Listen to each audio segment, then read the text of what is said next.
देखो, बिना संघर्ष के तो कुछ हो ही नहीं सकता। ना कुछ कल हुआ था, ना आज हुआ है, ना कल होगा। आप ज्योतिबा फूले को देख लीजिए, सावित्रीबाई फूले को देख लीजिए कि इन लोगों ने जब प्रथम बालिका विद्यालय खोला, पढ़ाने गए, तो कितना इन पे अत्याचार किया गया, लोगों ने कीचड़ फेंका, क्या क्या क्या नहीं किया। पर इतने संघर्ष के बाद वो मतलब एक कचड़े के ढेर में दबे तो नहीं। लोगों ने दबाने की कोशिश की, कचड़े के ढेर में दबा दिया जाए, इनके नाम को दबा दिया जाए, इनको उठने न दिया जाए, पर ऐसा तो नहीं हुआ। कोई न कोई आया, बाबा साहब डॉक्टर B.R. अम्बेडकर साहब, कांसीराम, ऐसे लोग आए सामने और उनको लेकर के आए। ज्योतिबा फूले, माता सावित्रीबाई, फातिमा शेख, सबके नाम रोशन हुए, सब लोगों के नाम सामने आए। ऐसा नहीं था कि उनको उनके दबाने से कोई दब जाएगा। तो ये मत सोचो कि आज हमारे पीछे लोग लगे हैं, हमें दबाना चाहते हैं तो हम दब जाएंगे, हम आगे नहीं आ पाएंगे। तो संघर्ष एक अहम भूमिका निभाता है। एक संघर्ष व्यक्तित्व का निर्माण करता है। जिसकी लाइफ में संघर्ष नहीं है, ज़िंदगी में संघर्ष नहीं है, वो भी किसी काम का नहीं, कर वो भी कुछ नहीं सकता। पर संघर्ष ही हमारे व्यक्तित्व का निर्माण करता है। यही सत्य है। जिन लोगों की ज़िंदगी में संघर्ष आया, जिन लोगों की ज़िंदगी में कठिनाइयाँ आई, बाबा साहब डॉक्टर B.R. अम्बेडकर ने कितने संघर्षों का सामना किया। शायद इतने संघर्ष ना होते तो इतनी बड़ी पहचान ना होती। जिस व्यक्ति की ज़िंदगी में संघर्ष ना हो, जिस व्यक्ति के ज़िंदगी में परेशानियां ना हो, तो वो निकलने का रास्ता कैसे ढूंढेगा। क्योंकि संघर्ष में, परेशानी में ही आदमी अपने रास्ते बदलता है और उन परिस्थितियों से बाहर निकलने की कोशिश में ही वो कामयाब हो जाता है। बाबा साहब डॉक्टर B.R. अम्बेडकर का एक दर्द था, जो अपने समाज को लेकर के एक दर्द था। एक जाति व्यवस्था से घिरे हुए समाज से उनके अंदर जो एक कुढ़न थी, वो कहीं न कहीं डॉक्टर B.R. अम्बेडकर को, यानी बाबा साहब को, उस परिस्थिति से खुद को नहीं, असहाय, दलित, पीड़ित, पिछड़े समाज को उस दलदल से निकालने के लिए कोई आवाज़ दे रही थी उनके अंदर से।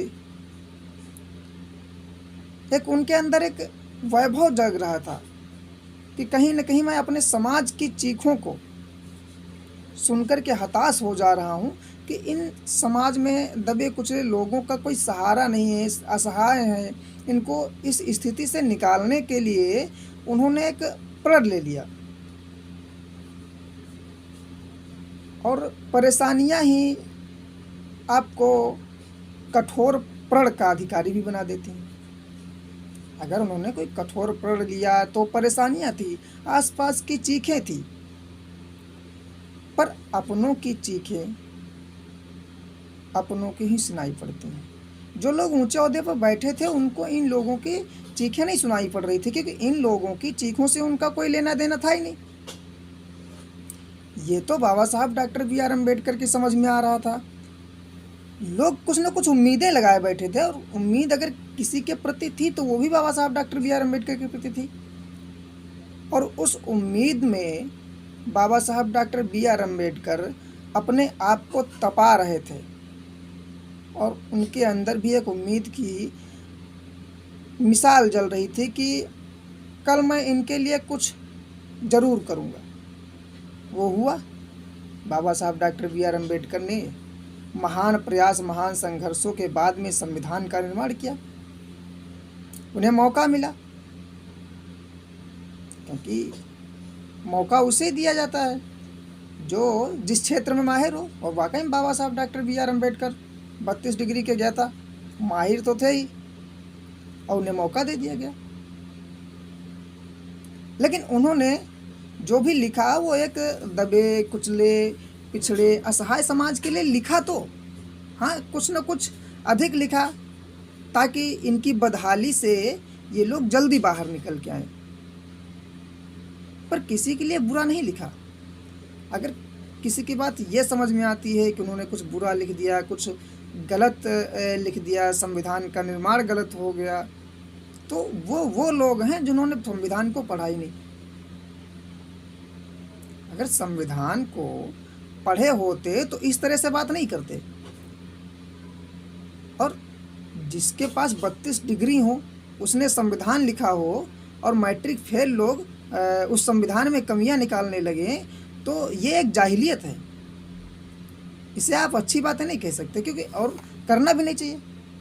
जो भी पढ़े लिखे लोग हैं, जो संविधान के बारे में जानते हैं, संविधान को पढ़ा है जिन लोगों ने, वो लोग संविधान के प्रति किसी प्रकार की क्रूरता नहीं रखते, और नहीं रखनी चाहिए।